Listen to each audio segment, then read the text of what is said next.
This simple blog is created using Lovable. In this video, I'm going to show you the exact process of getting this output using Lovable. Now, Lovable is a vibe coding tool that many people have been using. The term vibe coding can be a bit confusing because it might suggest that you need to know code in order to get an output like this. But that's not the case. And as a product manager myself, who is not an active developer on a day-to-day basis, I found these vibe coding tools to be super useful at my work. So let me take you through a step-by-step process of getting this output. And I'll start from creating an account on Lovable to publishing your first app. So let's begin. In the URL, you enter lovable.dev or simply search Lovable on Google. If you cannot find it with just Lovable, just type Lovable AI or Lovable Dev. Any of these options will give you their website link, and then you will land on this website. On the homepage, as you can see, right on their main screen, they have a provision for you to enter the prompt. Now, before starting with the prompting, let's check around the website and see what we can find.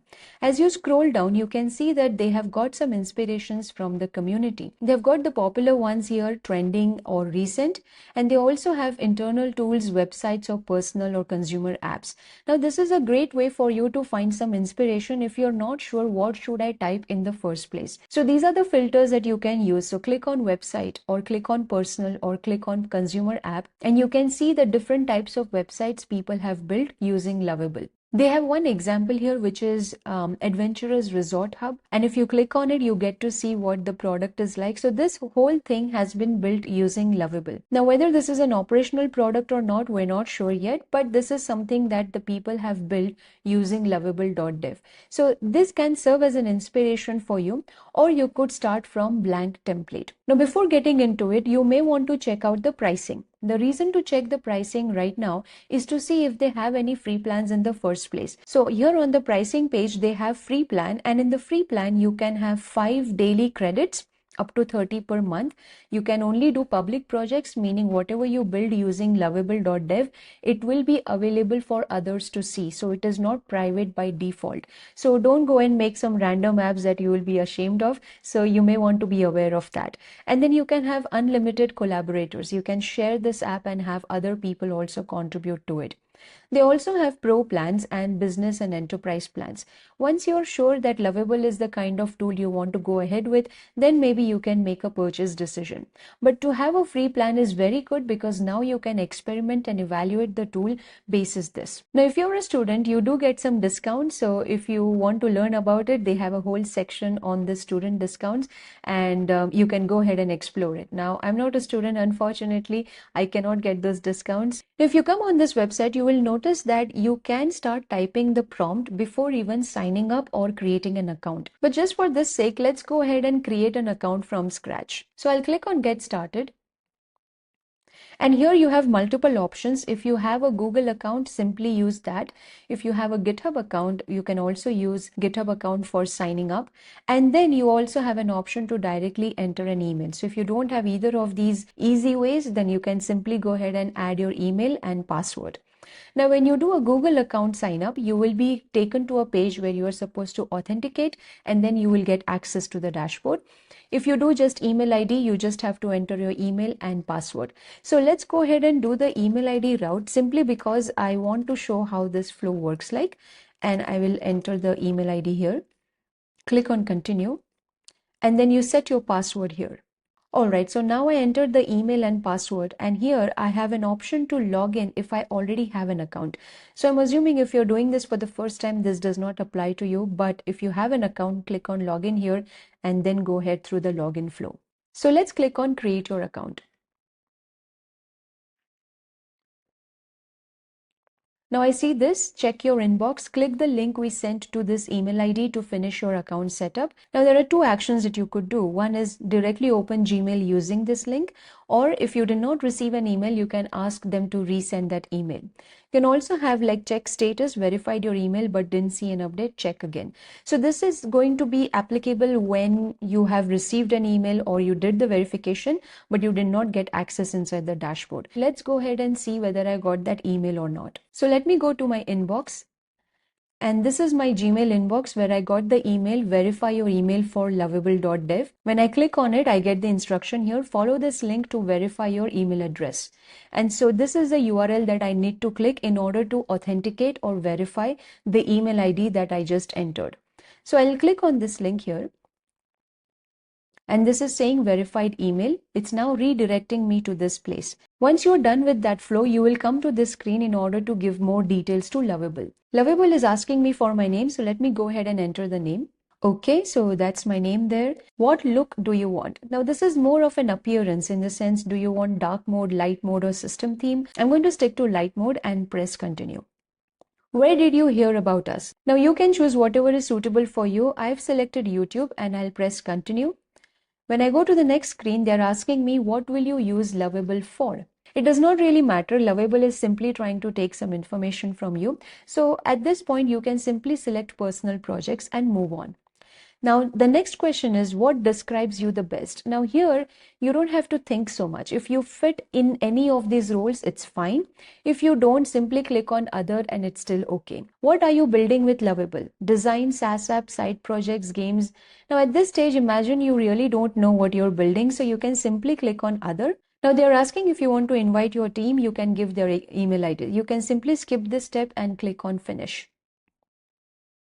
Now this is my logged in experience. We just completed the account creation process on Lovable and I have been redirected back to this page. How do you know if you're logged in or not? At the top on the right hand side, it's called Maria's Lovable. If you're not logged in, you will be seeing action buttons to log in or get started. Now before entering the prompt, let's go ahead and see what this account details are. So here in the account, they have an option to upgrade. For now, we'll just leave it there.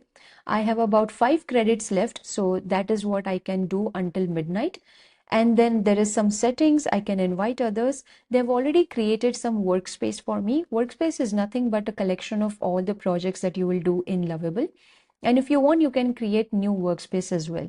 For now, let's just stick to whatever is default here. Now you can get free credits. If you want to know what this is about, it's going to be about referral. If you refer other people, you will get some free credits there. Then there is a help center option to do the appearance change, and then you have an option to sign out. Now this is the main screen of Lovable, and this white box here is the main section. All right, so let's understand what this really does. You have option of public. So basically this is the visibility of the project that you're about to create. Let's assume we are going to create a simple website or a landing page today. Then this website will be by default public. If you want to make this private or only visible to you, that is part of the paid plan. For this demo, the project will be in public mode. The next icon here, which is a plus sign, when you click on it, you will see two options. One is attach image and the other one is import from Figma. For this video, I am limiting myself to using only text-based prompts. Attach an image and import from Figma are also an interesting way of using these tools. If you would like to learn about that, let me know in the comments and I can make a follow-up video on that. What else have we got here? There's a Supabase integration available. This is also for someone who is advanced a little bit in using these vibe coding tools. For today's demo, I'm not going to show this option. Let's stick to the basic prompting and basic usage of this app and how to use Lovable. To start things off, let's do something very simple. Let's say I want to create a personal blog. So I will just type in create a personal blog. Now notice how this command or this prompt is so simple. All it's saying is create a personal blog. There is not much information on what this blog is about, and I want to show you how the outputs will differ when you enter a prompt in a certain way. So let's go ahead and click on enter, and this is the button that you will click for enter. Now this is where things start to get more serious, and it also becomes very complicated very soon. But I'm going to break this down and give you the information that is most important to you when you start your journey as a vibe coder for the first time. So as you can see, it is working through it. It thought for about 12 seconds and it's saying that I will create a beautiful personal blog with a clean modern design inspired by premium publications like Medium and personal portfolio sites. Based on one keyword, which is a blog, Lovable understood the context of what they really need to build. And so it's taking inspiration from Medium and personal portfolio sites. Now Medium is a blogging site. If you see, this is my profile on Medium and I have got all my stories here. So this is like a blog. You have an information about me and the stories that I have published here on Medium. And that's what it is taking the inspiration from. It's doing the next thing, which is features for this first version. So clean homepage, individual blog post pages, about section, elegant navigation. So it's trying to list down all the things that it is supposed to do for the output. And here's the output. So let's go to the output first, and then I'll take you through the process again. It appears on the right hand side. So there is a chat panel on the left hand side, and you have an output on the right hand side. Now, if you want to adjust the sizing here, you can bring your mouse around here and you can adjust the sizes easily. So you can bring it all the way here, and then it gives you more space to see the output. So it says your blog. It has got home page, about page, blog, and then contact. And you can scroll down to see they have added the main section, which is welcome to my digital journey. And then you have option to see latest posts, and there is an about me button as well. As you scroll down, you will see that it has taken the liberty to go ahead and form the about me section. And so this is all auto generated by AI. You have not provided any context. If you remember, our prompt did not say anything about this person, but it is basically a very generic way of describing a blogger. And then it also gives you some articles published, some metrics, let's say. And Lovable basically has generated whatever it could based on the inspiration it took from Medium and other similar blogging sites. Now, this is what AI is great at. You gave only single line of prompt and it generates rest of it based on the context that it already has. Let's look at the left hand side. Now here what happened is Lovable was basically processing the request and it was breaking it down into two parts. One is the features for the first version, and second is the design approach. In the design approach, they went for sophisticated typography with serif headings and elegant color scheme, subtle gradients, card-based layout, and then generous white space for readability.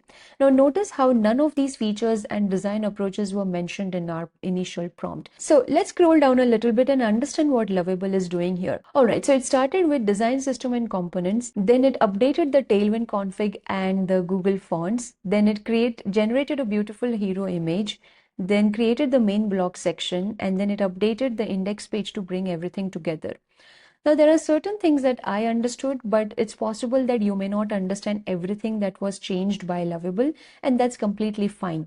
You are not really meant to understand everything or every step that they have taken here when you're simply trying the tool for the first time. However, if you want to go to a little bit more advanced level, which is take this app and publish it and make it public for other people to use it, then you have to definitely know how the code works and how rest of the things work in website development. All right, then based on that, they created a beautiful modern blog or personal blog with design features and the key components there. Now, if you scroll down a little bit, it says the blog uses a complete design system with semantic tokens and easy customization. And they also have what's next. You can refine and customize, tweak the design, animations, and layouts via prompts or visual edits. And then you can do master prompting using chat mode to plan out your project without making any edits.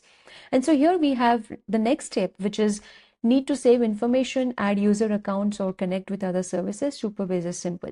This is slightly more advanced, I would say. Now let's stop here for a while and make some changes to the output that we got. Let's assume instead of saying your blog, I want to call it Maria's blog. Or instead of having this blue color image, I want to have, let's say, a yellow color image. And so I want to make some changes to this. How would you do that? So if you want to make any changes, you have to come to the left hand side here in the chat at the bottom and just go ahead and mention what changes you want. Now there are multiple ways to phrase these sentences. I will show you the most simple ones that will still give you the changes, and you can go ahead and experiment it yourself. So you wanted to have the name change from your blog to Maria's blog. Simply write that. So change the name from your blog to Maria's blog. That's change number one. Now you want second change. So all I'm doing is writing one, change the name, to the second change. So second change is, let's say I want to change the color scheme. So I want to change it to yellow color image. So change the image to yellow color. Now you might say this prompt is not really making any sense, like it's too basic. Of course it's basic, and that's what I wanted to show you here. So I'm going to just enter this and click on this button, and we'll wait for the output. Now if you see, Lovable is like thinking. It probably will think for again another 10 to 12 seconds and it will make the changes. It does take a little bit of time, so you have to be a bit more patient. It is not like ChatGPT where the answer is instant. And there you go. So we have got Maria's blog. That name is changed. Now notice how the image has changed, but not the yellow color that we want. So this is not the same output that you wanted. And this is where the prompting makes a lot more difference. So here, instead of having the blue color theme, which is the text is blue, the background is blue, so everything seems to be bluish in color. If you want to change the color scheme, you may want to specify that. So let's try and tell them change the color scheme from blue to yellow. And we want to see if this makes the difference in the output. And that's the thing. So now we have got the yellow color theme here, and we have, this is not the ideal yellow that we want, but that is what makes the difference. When we first told change the image to yellow color, it did not really change anything drastically. But what we now told is change the color scheme from blue to yellow. So this is where you would have to play around with the prompts and then you get the desired output. So that's the idea of how to use these prompts in order to get the output that you want. But you can always start with something very simple. Even if you don't get the desired output, you can then go ahead and tweak and change the prompt and then get the desired output. And by the way, did you notice their message here? It says 1.6 free credits remaining today. Now here's what you have to understand about these vibe coding tools. They look at the usage based on the prompts that you provide. Now here we had our first prompt, which is create a personal blog. Then we had a second prompt, which is change the name of the blog and change the image to yellow color. And then we had third prompt, change the color scheme from blue to yellow. And so within 3 prompts, we have already exhausted some of the credits. Let's continue to use this tool until the free credits are over. Now let's say I do not like this yellow color at all and the previous blue color was fine. How would you go back to the previous change that you just had? So there is a shortcut here. Instead of making a prompt again, you can simply go to the previous change where it was blue color. Now, how would you know which was blue color? You follow the train of this prompts. For example, the first prompt was create a personal blog. And after this prompt was given, you got the first output, and the first output is ending all the way till here. So this is the create personal blog preview, and they have 2 options here. One is to see the code and second is to restore.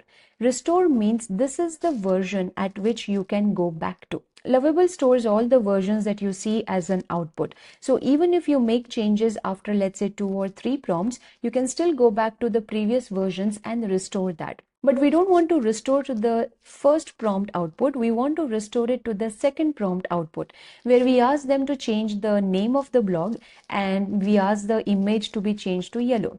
So when you see this prompt, you will see the output here, and this is the output that I want to restore it back to. So if I click on restore, it will start working now and I will get this. Now this restoring has not used any of the free credits, which is interesting.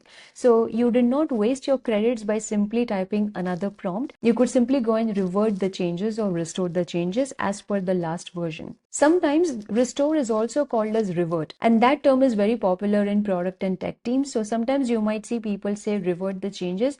It simply means restore it to its previous versions that you choose to. Now once you restore it, you will see a message here which says restored, refactor, update blog name and hero image.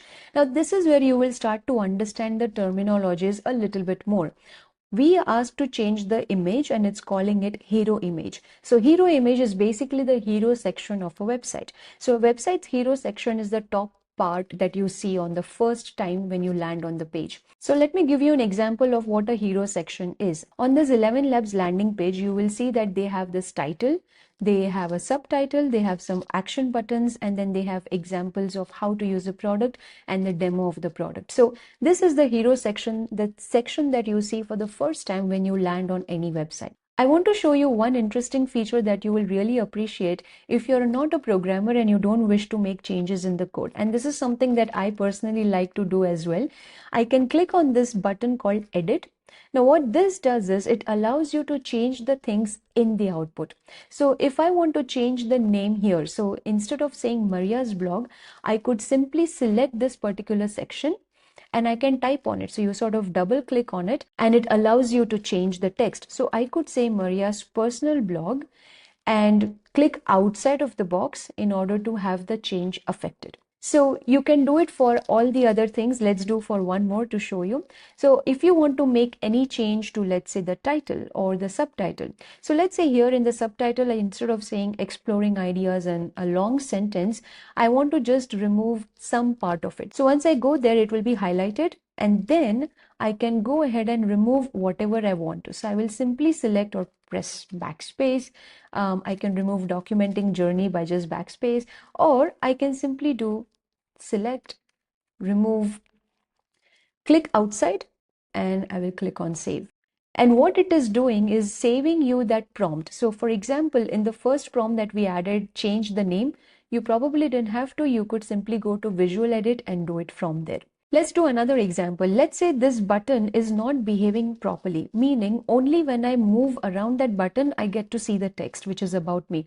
But I want to change the behavior of this. So I can click on that particular button and it will ask for quick changes. So at this stage, you can just describe what you really want the button to do. You could say always show about me.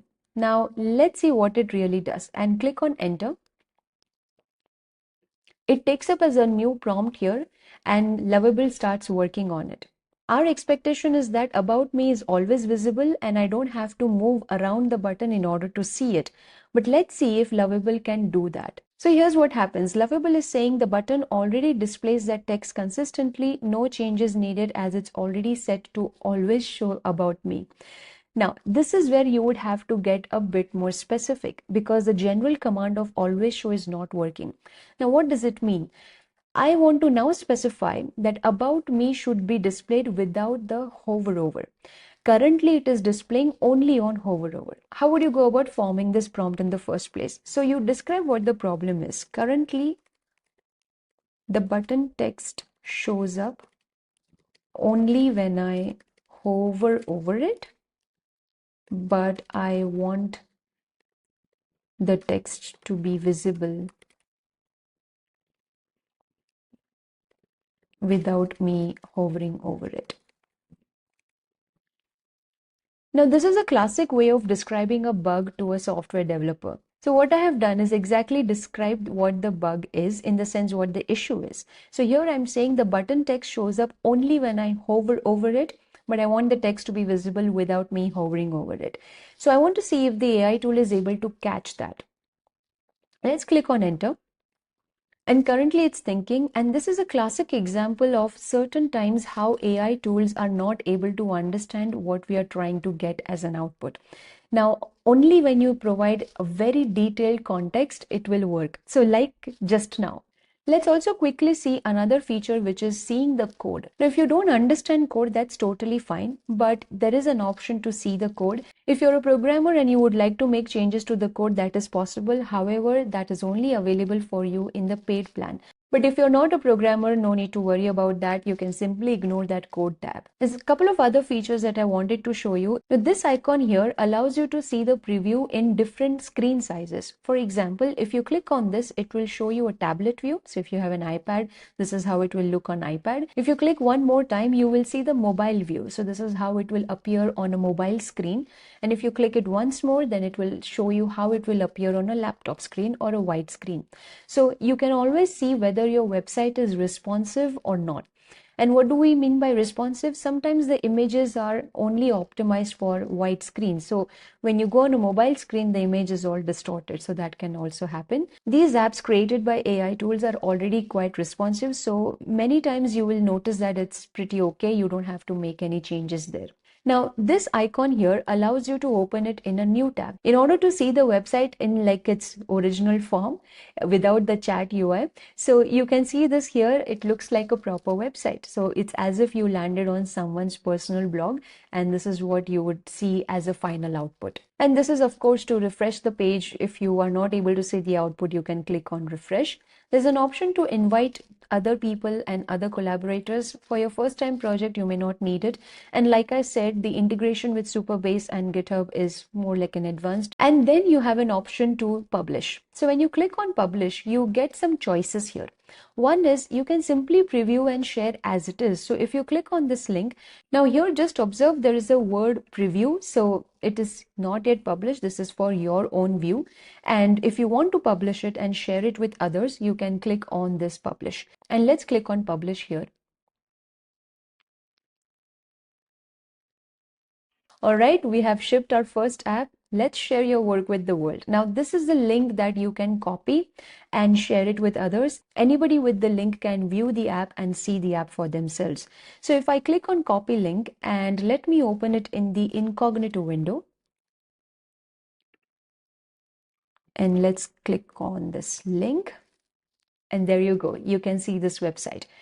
Now observe a difference between the published app URL and the preview app URL. In the published app URL, you have mycornerstonelovable.app. There is actually no preview word over here, but in the preview link, you get to see the word preview. So this is just for your own view. And what is the difference between a shipped app or a published app is that if you make any changes to this app later on and do not publish them, then people will continue to see this particular UI. And so let me show you how that works.